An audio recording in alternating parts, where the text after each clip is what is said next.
Brother Mark, maraming salamat, Brother Mark. Yes, it's true. Totoo naman 'yun. Kailangan naman natin, 'yan naman dapat eh. So when we are teaching, if meron talagang case na hindi talaga sila convinced, no, na-convince sa mga tinuturo natin, wala tayong magawa. Kasi it's their choice eh. Hindi naman natin sila pwedeng pigilan. But it's also true, no, na we should also learn kung ano ba ang dapat na natin na mapag-aralan. At least uh, sa ibang time we know anong gagawin natin. Well, alam natin kung paano natin sila i-convince, and alam natin yung references that we used in the scriptures. So, yun, tama naman Brother Mark. And salamat diyan, salamat sa ano mo Yes pa. sa comments. Okay? Anything else? Let's move on. Sandali. Ano ko lang tong ibang nag-pop ups dito muna.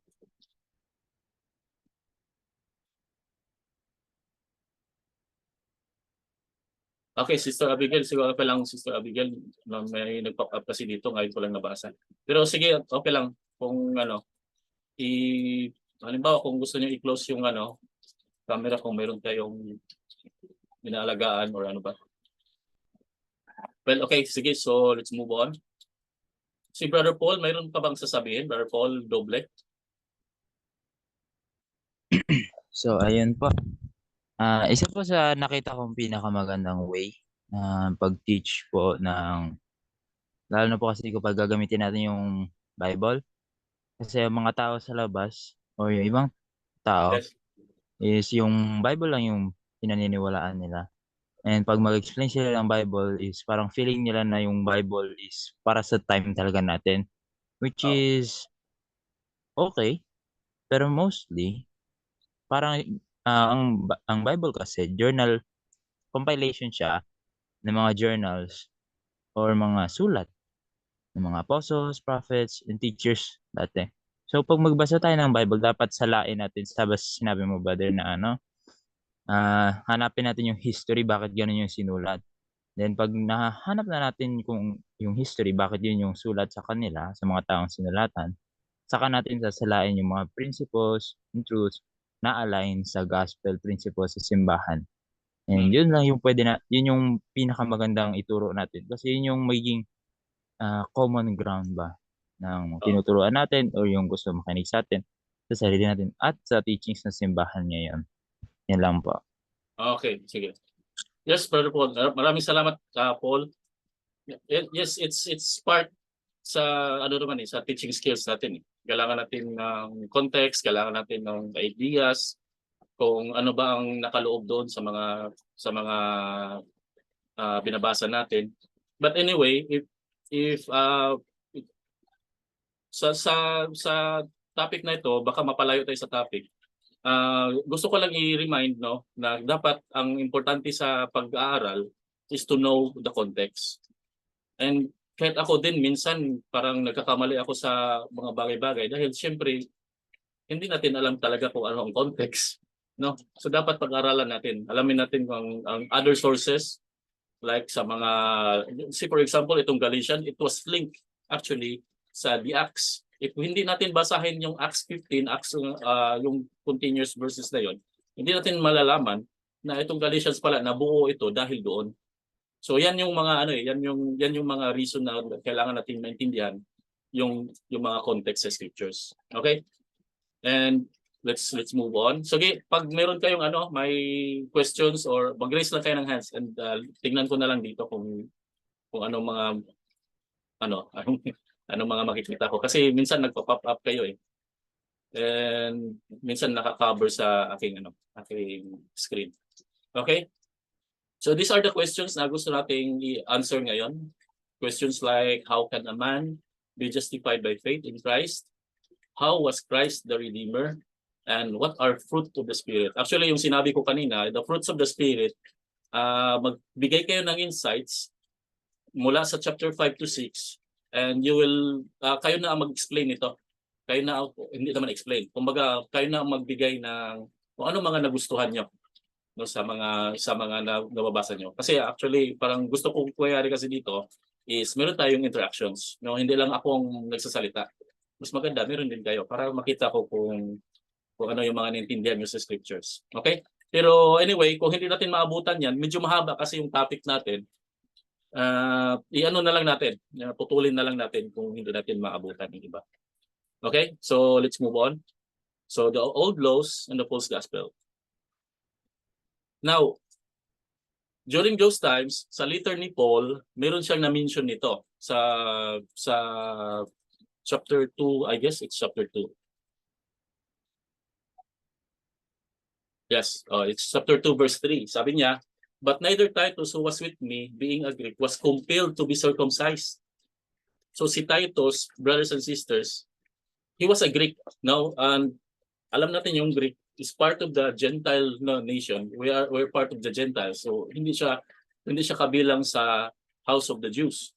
And he was taught about the gospel. Pero ang nangyari, just because na mayroong mga tao na gustong contradict sa teachings ni Paul, ang nangyari si Titus nadala. So, hindi naman siguro siya totally nadala, pero parang na-compel siya to be circumcised. Parang gusto na lang ipilit Parang ipilit niya lang na kailangan siyang magpatuli. But anong sabi ni Paul? And that because of the false brethren unawares brought in who came in privately to spy out our liberty which we have in Christ Jesus, that they might bring us into bondage. Okay, so ang question siguro natin dito, brothers and sisters, is ito bang circumcision masama or hindi? Sige, pwede kayo mag-answer or pwedeng mag-raise kayo ng hands. Ito bang circumcision which was done by the Jews, masama ba ito or hindi? Actually, tinuro ni Paul parang hindi na necessary, pero parang, iwan ko, parang patuloy pa rin tayo eh. Meron ba kayong idea, brothers and sisters? Yes, Brother Doble? So, ayun po. Yung circumcision po is, talaga, nagsimula siya yan kay Abraham. And yung circumcision, though wala pang alam si Abraham bakit ganun yung inutos sa kanya ng Diyos, naging symbol siya ng covenant na si Abraham is a covenant. Sa kanya nagsimula yung pagiging covenant people.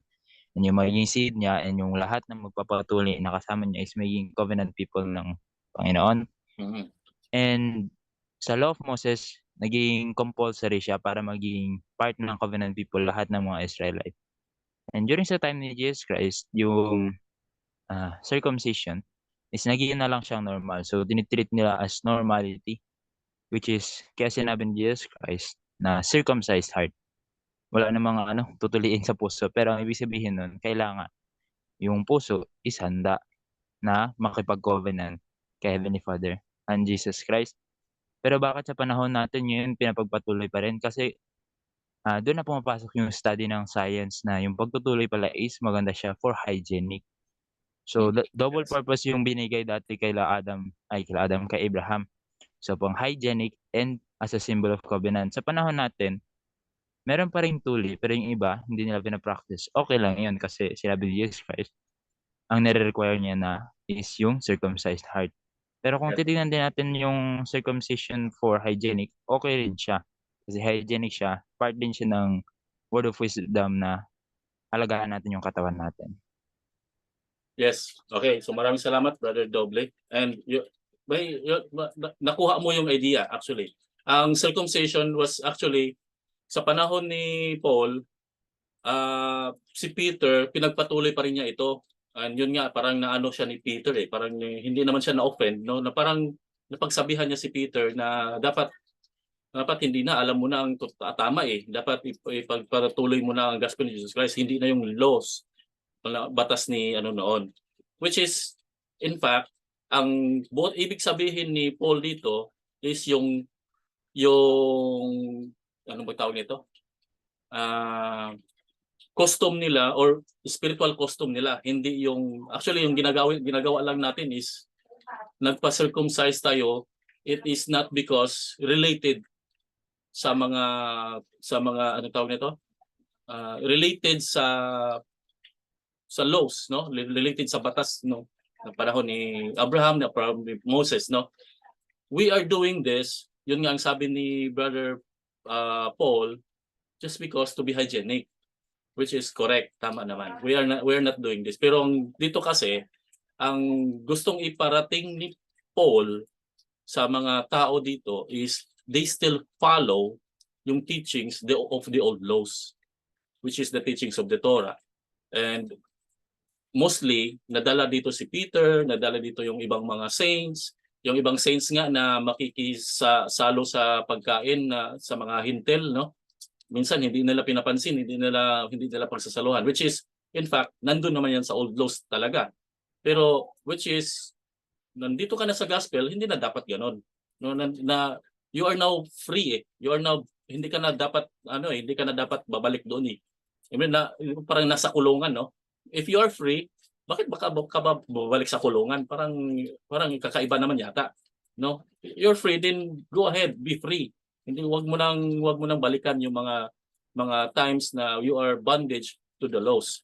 No, so yun ang nangyari dito. Yun ang gustong iabot ni Paul. Actually, sa panahon natin, hindi naman talaga yun ang senaryo. No, hindi naman na talaga yun ang nangyayari. We are doing this, of course, sa sinabi ni Brother Doble, which is for health benefits such as improved hygienes. And it has nothing to do about the Old Testament, no? Sa Jews, sa mga teachings sa Jews, like sa Judaism, oo, sa kanila. Pero sa atin, it's nothing to do. Walang kinalaman 'yon. No, so 'yun lang. Gusto ko lang maintindihan niyo dito, the context about is si Paul gusto niyang ipaabot dito sa mga saints na dapat iwan niyo na yung old laws. No? So baka ma-question natin si Paul eh.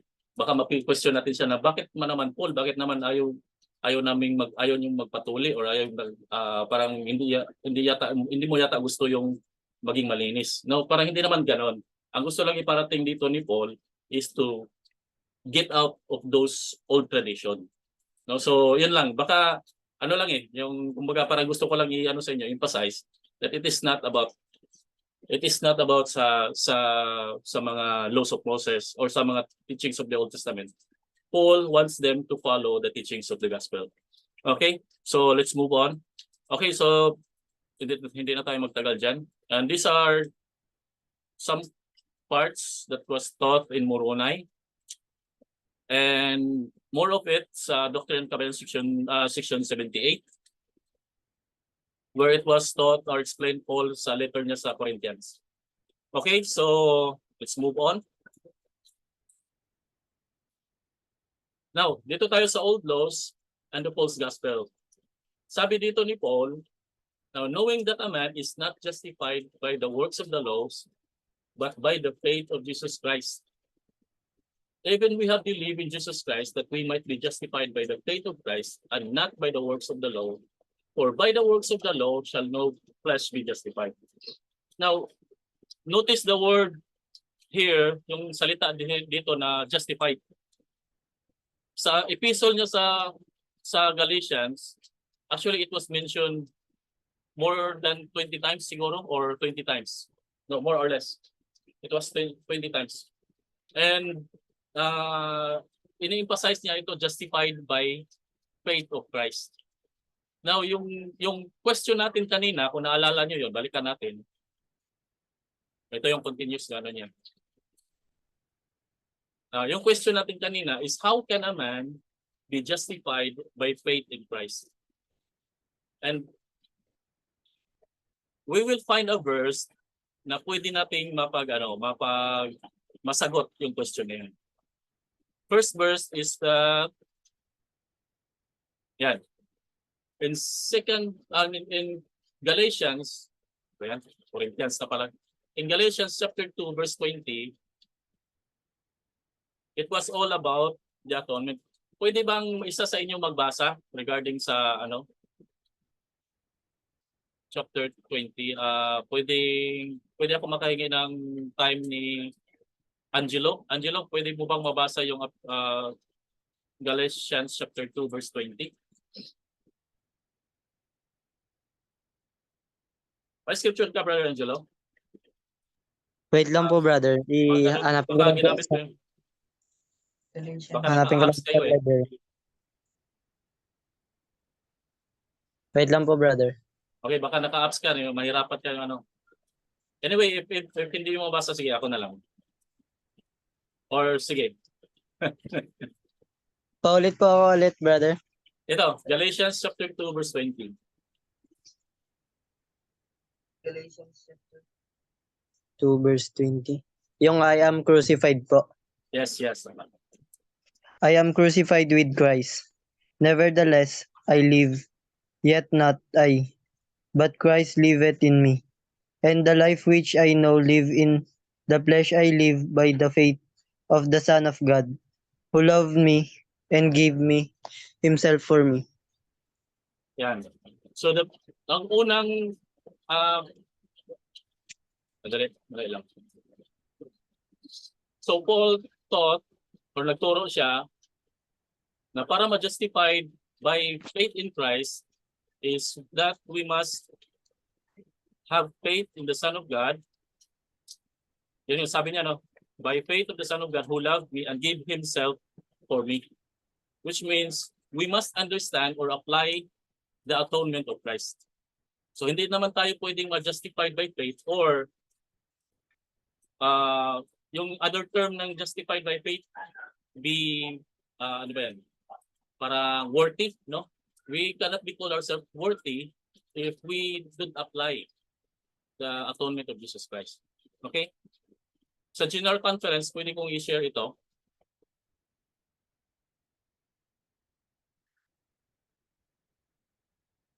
Si brother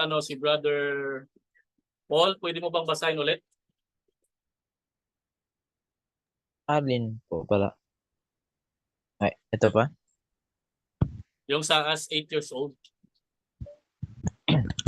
As 8 years old, I had mistakenly presumed that the water of baptism washed away my sins. Not so.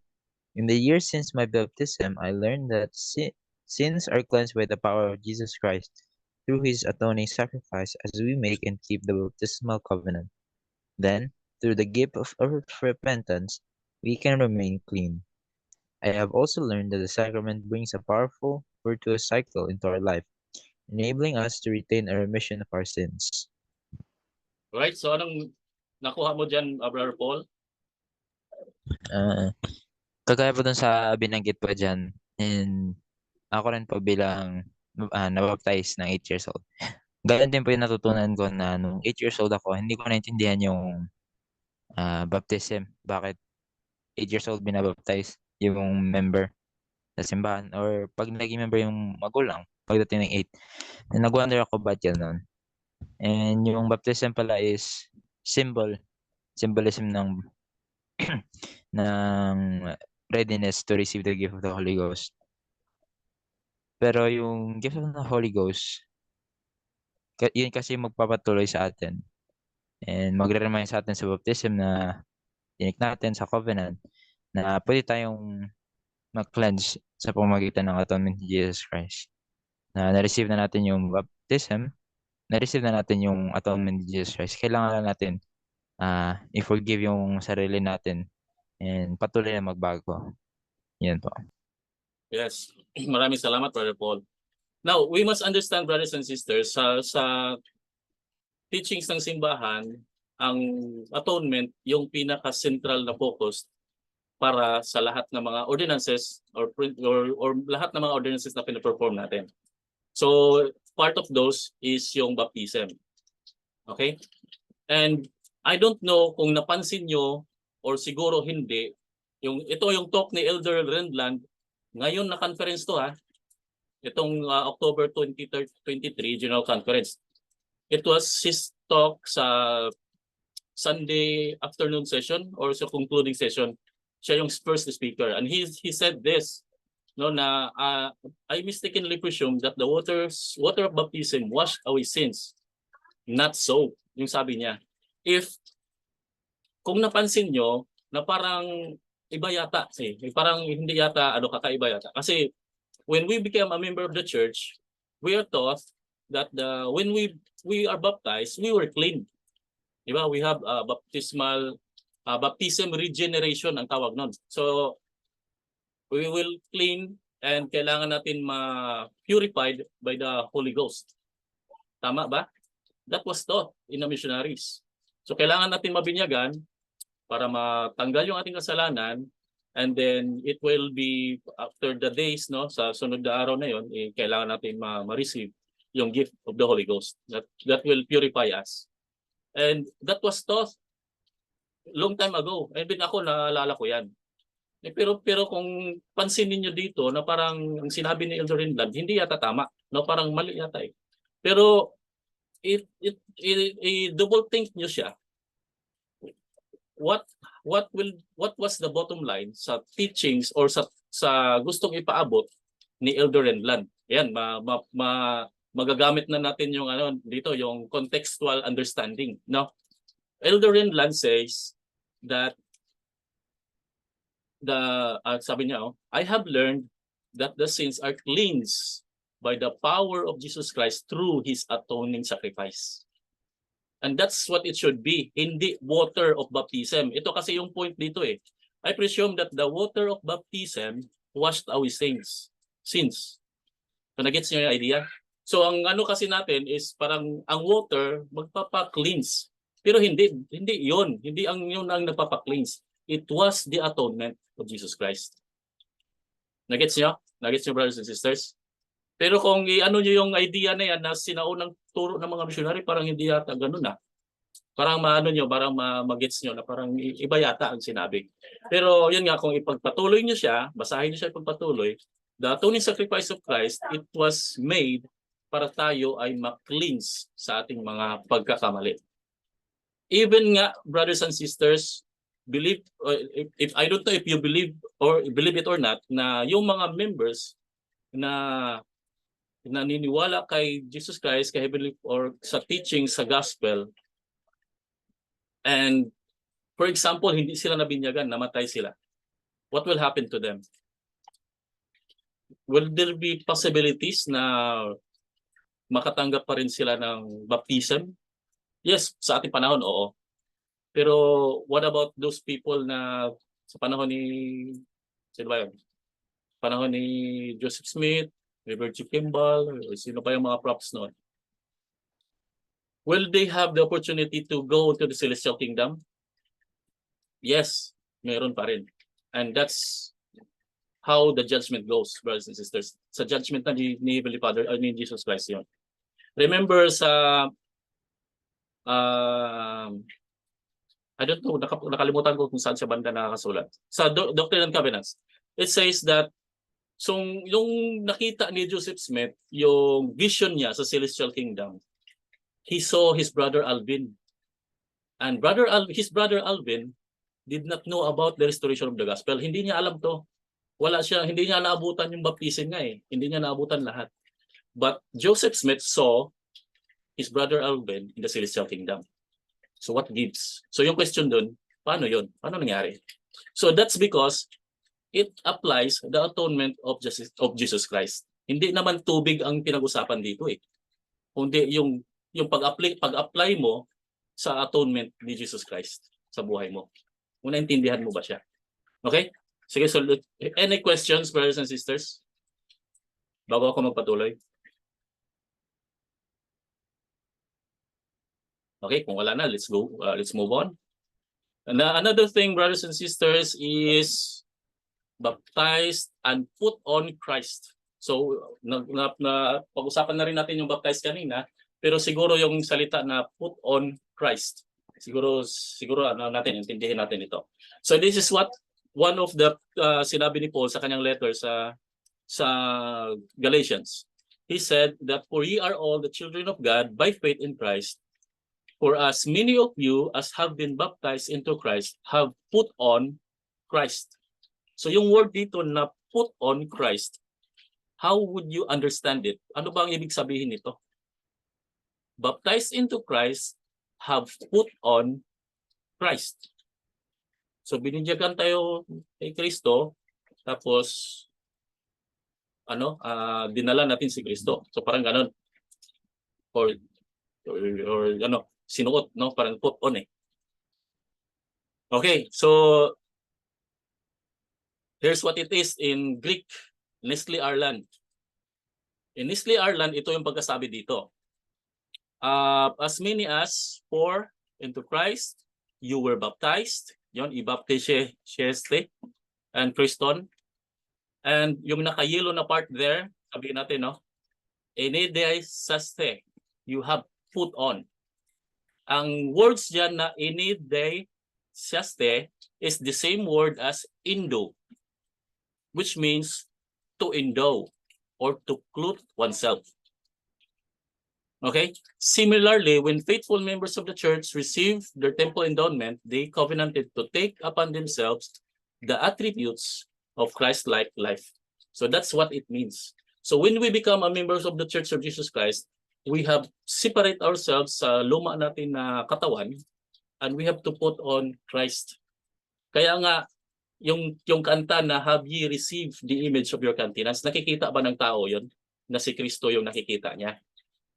That's what it means, no? Kasi kung hindi natin binyagan lang tayo, the following Sunday nag-inactive na, babalik na naman, wala tayong direction sa ating buhay. So we did not understand what it means to be, you have to put on Christ in your life, which means you have to endow, no, you have to clothe yourselves sa Christ-like life. Okay? And actually it's part of that topic na i-discuss natin on the next Sunday, meet up natin yung sa Ephesians. So yan yung Ephesians, sabi diyan that you put on the new man which after God is created in righteousness. So Ephesians naman tayo sa tama ba? Galatians, Ephesians. Okay. So Ephesians tayo, so next, so siguro madaanan din natin yan. Okay. Next is how can a man be justified by faith in Christ? Is have the Spirit and bear one's burden. Sounds familiar ba, brothers and sisters? Oo, kasi ito yung isa sa ating covenant. Okay, pwede bang basahin ni sino na bang nandito ngayon? CIC? CIC and Paul Doble, magkaano-ano ba kayo? Pinsan? Pinsan po. Okay. IC, nandito ka IC? Meron ka bang mic?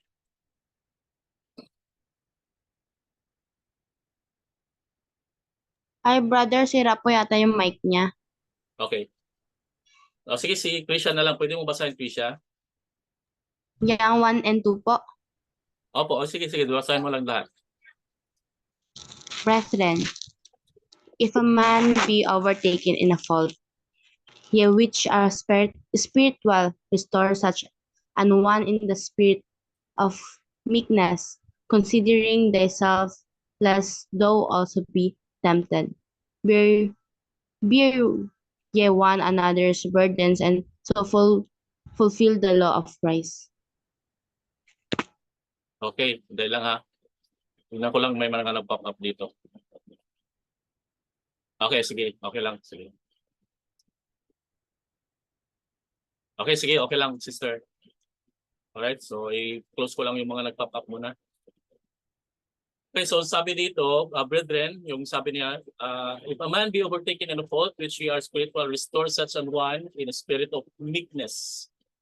And sa second part, bear ye one another's burden, and so to fulfill the law of Christ. So, ano ba ang pagkaintindi natin sa word na bear ye one another's burden? Kung naririnig nyo yung word na yun, what comes in your mind? Ano ba ang kumbaga naiisip nyo, no, na ba't ganun ang salita na yan, no? But bear one another's burden. Sa teachings ni Jesus Christ, yung yoke yun, no? You take upon your yoke upon me, parang ganun. Pero ito, bear you one another's burden. Pero wala na si Jesus Christ, one another's na eh. So why was that? Why is it part sa atin to justify by faith in Christ? Why it is included that we must bear one another's burden? Familiar ba siya? Okay, so move on na lang tayo.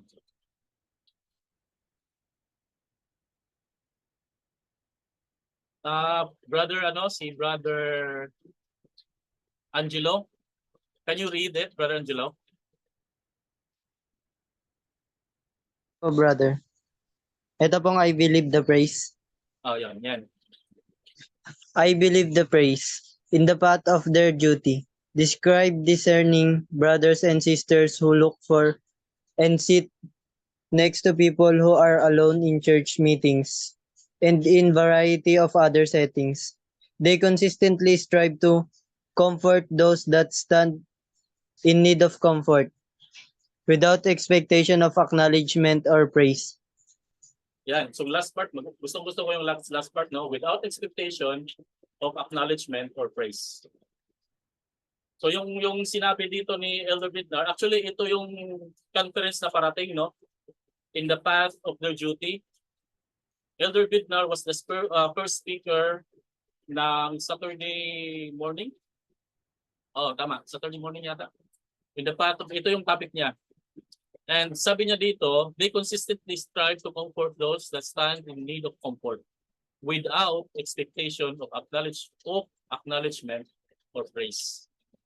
Which means, brothers and sisters, when yung tanong natin kanina, if we want to be justified by faith, hindi na natin kailangan ng mapabilib yung mga tao through pagtulong sa kanila or anong mga bagay na gagawin natin para lang makuha yung ating atensyon. Yung word na comfort, those that stand in need of comfort, dapat nga dito naintindihan natin yung ano ang dapat i-comfort kung ano dapat yung kung anong naramdaman nila na dapat maramdaman din natin. So that's one of the example of the saints na gustong ni Paul na gusto niya iparating para mas maintindihan natin na para tayo maging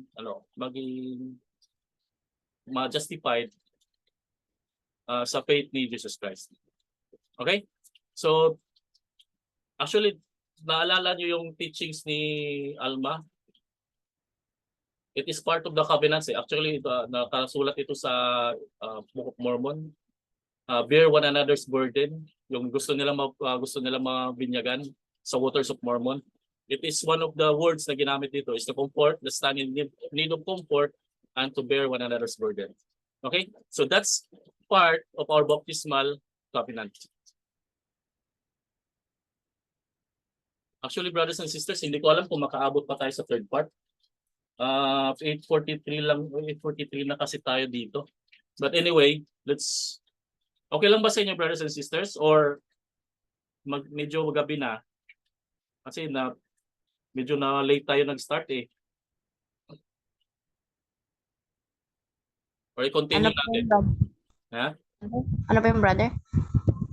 Kasi medyo mahaba pa to. And yun nga, hindi tayo nakaabot sa ibang part.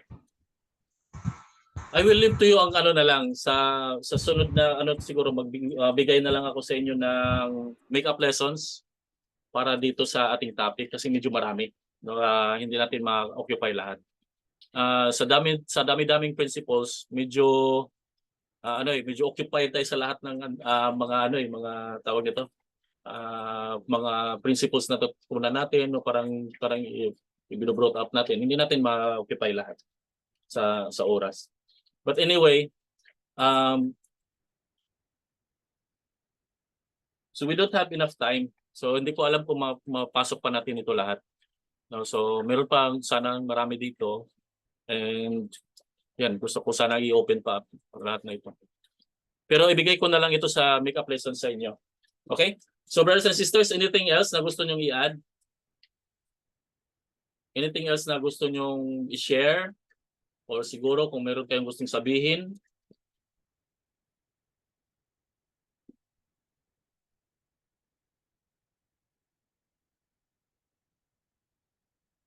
Meron ba? Wala na. Si Brother Angelo, meron ka bang sasabihin? Wala na po, brother. Siguro si IC, wala naman siyang mic. Si Krisha, do you have anything na gustong i-share? Okay na po, brother. Si Mark, okay lang, Brother Mark? Okay na po. Si Brother Paul? Meron ka bang gusto i-share? Wala naman na ba? Medyo marami tayong napag-usapan kaya ang nangyari na ano yung oras natin na kinapos tayo sa oras kumbaga. So maraming salamat no. But anyway, hindi ko alam kung anong gagawin ko kung magpagawa ako ng makeup lessons kasi hindi naman na necessary actually kung nakapag-start tayo ng class. But ang gagawin na lang natin siguro is magbigay ako sa inyo ng outline for the next topic which is found in Ephesians. So ang Galatians, basahin nyo na lang. Actually nagbigay ako ng video sa inyo nakaraan. Nandun na yung context actually. So maintindihan nyo na kung ano yung ano yung nandoon, no, nakaloob. Yan na pala. Ano yung nakaloob sa writings ni Paul doon sa Galatians. So madali na lang madali na lang sa inyo 'yon kung maintindihan niyo yung context. But anyway, by next week siguro iwan ko kung makapagbigay ako ng konting idea regarding sa ating pag-uusapan which is the book of Ephesians. So ngayon kinapos tayo sa oras. So ayoko naman disturbuin yung ano nyo, yung kumbaga parang nangingialam na ako sa buhay nyo, no? Sige, so okay lang ba brothers and sisters? I-close na lang natin? Or meron pa kayong ano? Wala naman na po. Okay lang, i-close na natin, Brother Mark.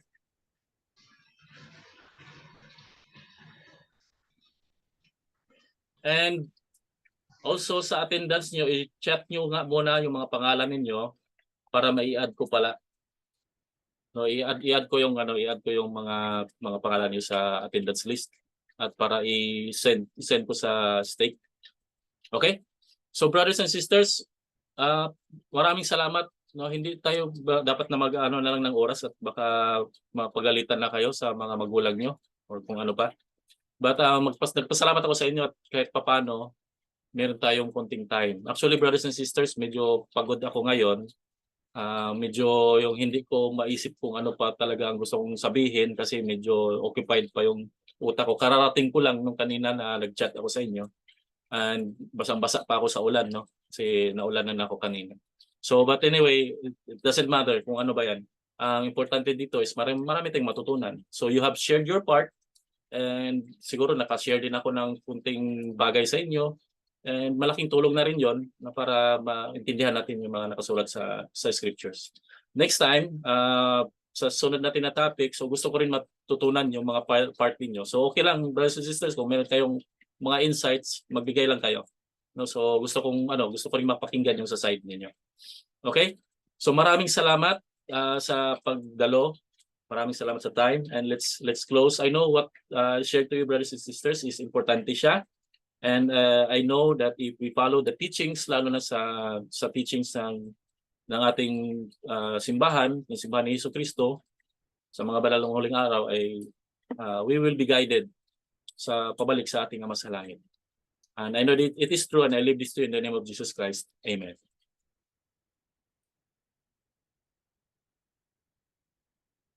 In closing, sino ba yung nag-opening kanina? Ako po, brother.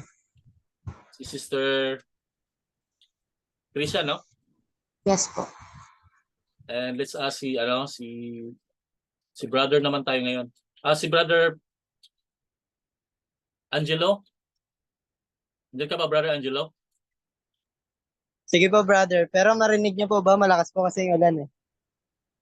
Okay naman. Malakas din ang ulan dito. Okay naman. Sige. Sige po, brother. Okay. Heavenly Father, nagpapasalamat po kami sa oras na pinagkaloob mo sa amin.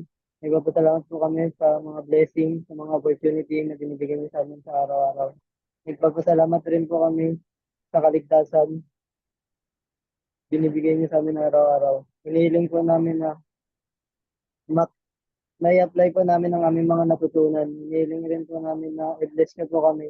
Ilang po ang aming dalangin sa pangalan ni Jesus Christ. Amen. Amen. Brothers and sisters, isend po Thank you ninyo po, Brother yung pangalan Jerry. nyo. Maraming salamat sa inyong lahat. Isend nyo yung mga Thank you names po. nyo para may add ko sa attendance. So Sister Crecia, okay, nandito na si Sister Juliet, Brother Mark, Angelo. Sino pang iba? Si Rhea at si ano po, Abigail, yung sa internet po nila po, hindi po daw, Hindi nabuksan? mahina po yung internet po ni Rhea po, brother po. Pero nandito ba siya? Kanina po, kaso po, umalis po siya, di po talaga mag-ano yung internet niya. Ay, di gumagana. Sige, sige. Sige, di bale, next time na lang. Sa mga wala dito, siguro magbigay na lang ako ng nila, yung makeup lessons. Sayang naman, hindi nila naabutan. Okay, so okay na tayo. Tricia. Sino pa? Paul. Sino pa? Si IC? Nandito ba si IC? Yung Juliet po siya yun. Okay. Siya pala yun. IC Felicity. Okay. So, yan pala yung pangalan niya. And then, sino pa? Angelo. Okay. Okay. So, kompleto na tayo. Okay. Sige, brothers and sisters. Maraming salamat. So, pwede na kayo mag-out. Thank you din po, Brother Jerry. Okay. Brother. Ingat kayo. Next time ulit na. Thank you po, brother. Sige. Thank you.